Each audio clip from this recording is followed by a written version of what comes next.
सरल वालो रोहिंग्या न समझो मैं आया नहीं तारक ने बेजाया। আগে যেখানে যাইতো, যেখানে তার নাম শুনতাম ওইখানে চলে যেতাম। খতিবে বাঙ্গাল জুনায়েদ আল হাবিব নাম শুনলেই চলে যেতাম, যেখানেই হোক। এমনকি আমরা নিজেদের মাহফিলেও দাওয়াত দিয়েছিলাম।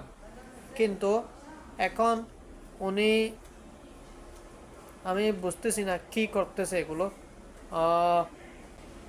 আগে গান গাইতো আহমদ শফি নে বেজায়া এবং এমনকি জুনায়েদ আল হাবিব নে বেজায়া।